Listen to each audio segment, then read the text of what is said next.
Hey Cougars, today is Monday, April 29th. I'm Sean Montiel. I'm Montserrat Perez, and you're watching Cougar News Network.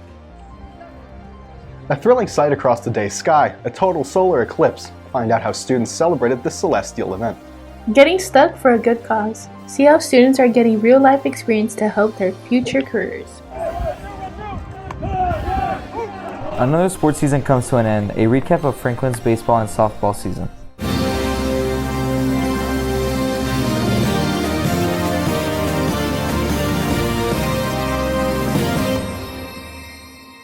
A captivating sight in the sky as a total solar eclipse sweeps across North America for the first time in 7 years. Reporter Paul Gomez showed us how Franklin students and staff participated in this magnificent event. Franklin goes out to see a once-in-a-lifetime astronomical event. On Monday, April 8th, Cougars went outside during 6th period and during lunch to witness the total solar eclipse crossing the United States. We were able to get really good pictures, and it's just a super interesting event. It doesn't happen very often. The Astronomy Club has decided to place down telescopes near the Fine Arts building to let students see a close-up of the eclipse. Mr. April, the astronomy teacher, was not there to assist the club members. Astronomy Club was tasked with getting the telescopes ready, and also I had all the astronomy students prepare pinhole projectors, and then they're just prepared to go out and document it. While totality, which is when the moon completely covers the sun, didn't occur in El Paso, Franklin still had a great view of about 80% of the sun being covered. However, in the path of totality, there were some complications with the weather. I went to Gardner State Park, and in Gardner State Park, it was cloudy, but the clouds came and went. It was kind of like partially cloudy,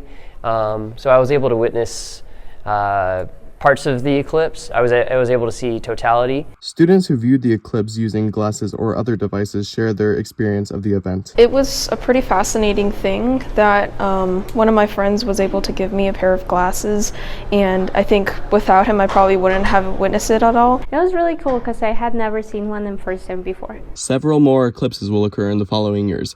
However, the next total solar eclipse in the United States will be in August of 2045. This is Paul Gomez reporting. A very special day as students gather in the main cafeteria for a special prom celebration.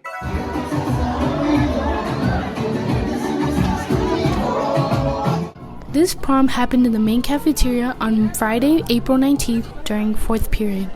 Students were joined by members of student council and athletes from different sports. There was also a student DJ. It was a great time as students danced together as they enjoyed the eventful afternoon. The prom was hosted by Student Council and the Chick-fil-A Academy. A lot of prep went into making sure that kids' needs would be met during the prom. Ms. Christina Baru says that this is something the kids look forward to every year. Actually, when you see it, it's a great experience. You really have to be there to actually feel and know what it's like and see like the joy that they have and seeing the other students involved with them. We see them in like a social and academic, but this is more than social, it's beyond social. It's social in being included in something outside of like their classes, outside of like the students that they see every day, and just being included with the other students that they see in the hall that they don't normally see in class. This is the students' 3rd annual prom. The Unidos Games has been rescheduled. And Franklin athletes will now compete on May 2nd. The Unidos Games was originally supposed to take place April 1st and 2nd at Burgess High School, but was postponed because of bad weather conditions. The Unidos Games promotes inclusion among students with disabilities. More than 700 athletes within the district will compete, 48 of those students coming from Franklin. Miss Anna Ernst is the coach of the Franklin team that is participating in the games. She says the athletes competing this year are ready to go. They're so excited. I mean, they were very disappointed when it was postponed because we were also worried that it wouldn't be rescheduled, but it got rescheduled and they're very excited. The hallway of the downstairs West Hall is decorated with colorful, encouraging signs for all of the athletes competing. If you see any Franklin athletes around campus, wish them good luck. P-Tech students are sticking their family and friends to help them prepare for a future. Reporter Melina Gutierrez shows us what the Pathways in Technology programs is all about. Students are getting hands-on experience and preparing for their future thanks to Franklin's P-Tech program. The P-Tech program consists of students being able to take high school courses in addition to college courses. So the end goal is for them to hopefully graduate with not only their high school diploma, but also an associate's degree. The Pathways in Technology program is offered at several schools in the district. Franklin offers a medical P-Tech program. Students who join the program are able to get certified as a patient care technician, a clerical medical assistant, or as a phlebotomist by the time they graduate. We give them the tools that they need to be able to test for the national exam, and then they take that, and then they're registered or certified throughout the whole United States. So it doesn't matter where they move to, they have that certification. Students who are working towards the phlebotomy certification must successfully puncture 30 arm veins and successfully stick 10 fingers. Students first practice on fake arms during class. To get practice on humans, the P-Tech program hosts phlebotomy nights throughout the school year. We do it in the evenings after school, so that way parents and friends and family are able to come in and help us get those sticks. Friends and family come in and get stuck by one of the phlebotomy students. I wanted to support my friends who were partaking in the event. Nervous. I hate getting my blood drawn, actually. Senior Destiny Ramirez is working towards her P-Tech certification.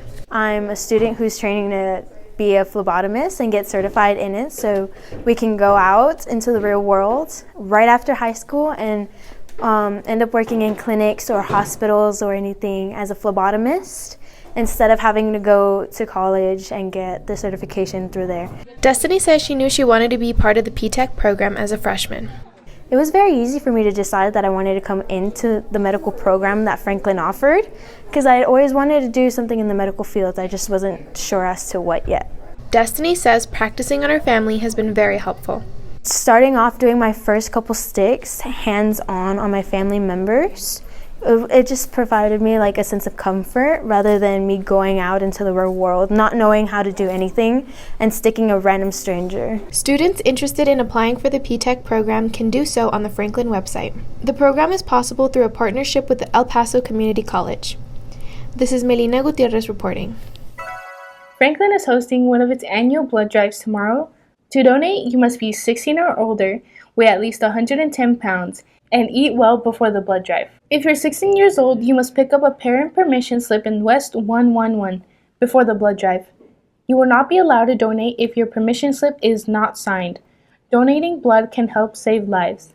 All the blood is taken to a blood bank, and there they use it for numerous reasons like organ transplant, heart surgeries, patients that have got extreme burns, or even surgeries and stuff like that. To sign up, scan the QR code on your screen. The code will take you to a website where you can reserve a time slot to donate. On Tuesday, head to the Magnet parking lot at your designated time slot. That's where you'll find the blood mobiles. You can earn up to 5 service hours for donating. April is designated as the month of the military child. It's a time when we recognize and honor the unique experiences and challenges of children who are part of military families. To highlight the month, EPISD encouraged students and staff to wear purple on Friday, April 19th. There are more than 6,000 military-connected students in the district, many of them being here at Franklin. To kick off the month of the military child, Franklin hosted a military student party on April 2nd.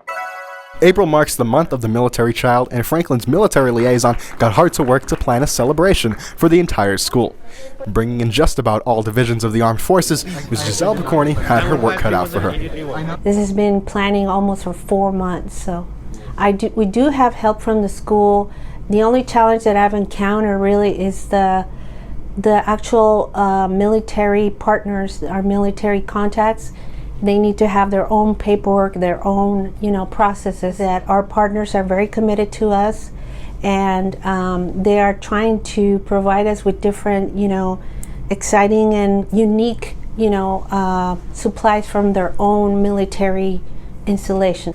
Students were treated to displays showing off the might of our country while enjoying performances by Mariachi Estrella del Oeste and the Franklin Band. Before this, however, students listened to a few words from Sergeant First Class Williams. This is essentially a tribute to the service members and the military students that are part of Franklin. I'll be doing a guest speaking, kind of talking about my Army story and kind of incorporating that, how the Army has taught me essential values to help me be a better person as a parent, as a friend.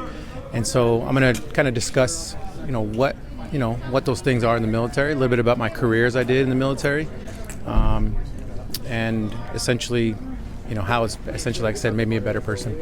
The sentiments seem to be shared with others who went. I think it's important because it gets to show them, again, like I said earlier, that, it's not just work. There's fellowship that comes with it, a brotherhood / sisterhood as well. So I believe the kids that's already within military families, like their mom and dad's in the military, all they know is mom and dad's at work, but they don't really understand how on the outside of that, other kids can have a, sense of, purpose as well. As the event came to a close, the mariachi serenaded the audience one last time, capping off yet another successful party.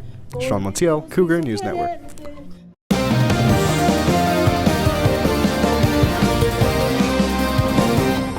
Hey Cougars, I'm Marco Cervantes and here's a look at your Franklin sports. Now for our very first sports story. Baseball had an incredible start to the season, but had a cold streak towards the end that led to varsity baseball having an under 500 record. Their last game here at Franklin was uneventful as the umpires had the game called after a 10-0 lead that led to the victory for Eastwood against Franklin. What a sad ending to a promising season, but we wish the best for those continuing their baseball careers in college and those who have time left here at Franklin. Congrats to our very own softball seniors as they celebrated their last home game here at Franklin with a special senior night ceremony. As they were with their families and got to enjoy their last game here at Franklin and also got to remember what they accomplished and the hard work they had put in here at Franklin. They were greeted with framed jerseys and were able to enjoy the moment with their families and teammates. After the senior night celebration, varsity softball still had a game to play against Eastwood, one of their last games of the season. But they went down 13-4 in their last home game this season. After that game, they played their last season game against El Dorado and unfortunately took a loss in their last game 9-5, which marked the end of their season as varsity softball ended 11-25-1. Congrats to our very own varsity softball player Elizabeth Mendoza, who got the chance to sign up and commit to Frank Phillips. We wish her the best of luck with her softball career and her studies. We got the chance to interview Elizabeth as she told us what it meant to her to have this opportunity and what the future has for her. I decided to dedicate my softball career to Frank Phillips because they gave me the chance to play there and the chance to study what I want to study to be a veterinarian. As well as another one of our very own varsity softball players, Celeste Flores got the honor to commit to Park University and continue her softball journey. We also got the chance to ask her what it was like to have this opportunity and what this meant to her, along with what should an inspiring softball players do to get this opportunity in the future. My decision to commit to Park was because they were giving me an opportunity to continue my athletic career and giving me a chance to fulfill that dream that I had when I was little. I just keep working hard. Things will get tough, but you gotta be mentally strong to push through them, especially if you're committed to playing the sport. Just believe that you can and have fun. Another one of our very own varsity softball players had committed to Frank Phillips as Alessandra Moreno also had the pleasure of signing with Frank Phillips as she looks to continue her softball career and her studies. One of the very last varsity softball players to sign to a university was Keshaba Gauson. As she took her talent and committed to New Mexico Highlands University, we wish her the best of luck with her softball career and her studies. Have fun, because it definitely comes quicker than you think.